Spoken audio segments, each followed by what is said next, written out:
ये है वो पेपर्स जनाब, और ये रहा वो बर्थ सर्टिफिकेट।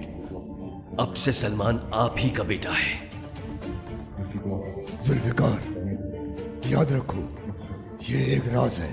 ये राज हमेशा राज ही रहेगा जनाब। किसी को मालूम नहीं होगा कि सलमान आपका बेटा नहीं है। सच्चाई कोई नहीं जान पाएगा।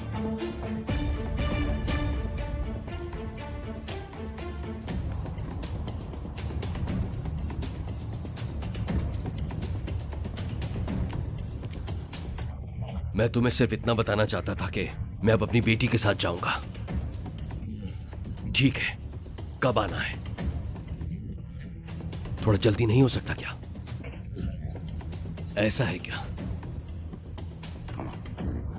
ठीक है, मैं आ रहा हूं।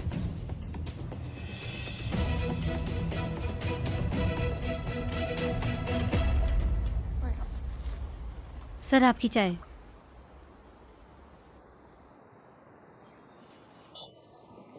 Thank you sir. हकान साहब, क्या बात है? अली हिकमत का एक्सीडेंट हो गया।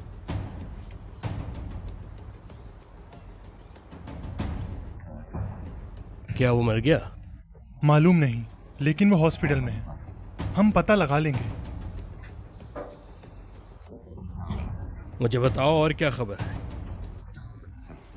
और कुछ नहीं। पता करो। ठीक है सर।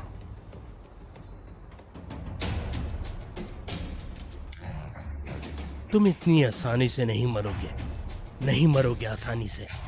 जो तुमने मेरे साथ किया इतनी आसानी से मरने नहीं दूंगा। पहले तुम, फिर तुम्हारा बेटा।